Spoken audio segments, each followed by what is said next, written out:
شیر اور خرگوش۔ ایک گھنے جنگل میں ایک شیر رہا کرتا تھا۔ وہ تمام جنگل کا بادشاہ تھا، لیکن وہ بادشاہ جیسے پیش نہیں آتا تھا۔ ہر دن بے رحمی سے جنگل کے جانوروں کو کھا جایا کرتا تھا۔ شیر کے خوف سے جنگل کے جانور چھپ جایا کرتے تھے اور خود اپنی بھوک و پیاس کو مار کر سخت مشکلات سے دوچار ہونے لگے تھے۔ اس طرح کچھ دن بعد جنگل کے تمام جانور ایک مقام پر جمع ہوئے اور شیر کے شر سے محفوظ رہنے کے لیے سب مل کر رائے مشورہ کرنے لگے۔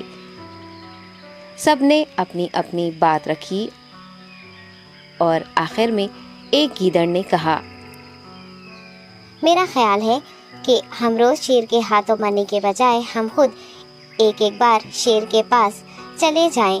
اس طرح روزانہ شیر کسی ایک کو کھا لے گا اور ہم سب اپنی اپنی باری سے چلے جائیں گے اور بلا خوف و ڈر سکون سے زندگی گزاریں گے۔ گیدڑ کے مشورے پہ تمام جانور رضامند ہو گئے۔ ایک بندر نے کہا، ٹھیک ہے، تمہاری بات بالکل درست ہے۔ موت کا خوف کرنے کے بجائے اپنی باری آنے تک ہم اطمینان و سکون کی زندگی گزار سکیں گے۔ جانوروں کی بات چیت مکمل ہونے کے بعد خود گیدڑ نے شیر کے پاس جا کر یہ ساری بات بتائی۔ گیدڑ کی باتیں سننے کے بعد شیر نے کہا، میں بادشاہ ہوں، اس لیے تم سب کی بات مان رہا ہوں، لیکن ایک بات غور سے سن لو۔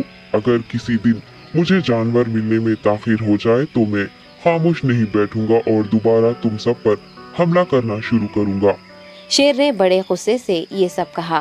شیر کی باتیں سن کر گیدڑ نے سر ہلاتے ہوئے حامی بھر دی اور وہاں سے چلا گیا۔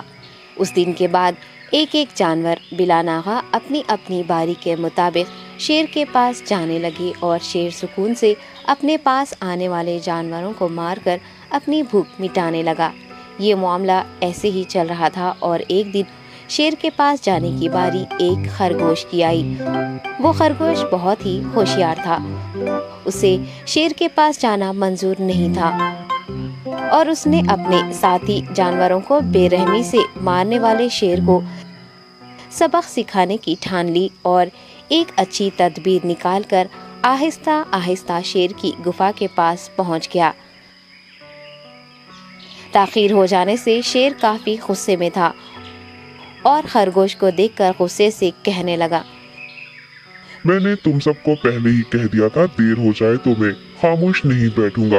تم نے وعدہ خلافی کی ہے، اس لیے میں جنگل جا کر من چاہے جانور کا شکار کر کھا جاؤں گا۔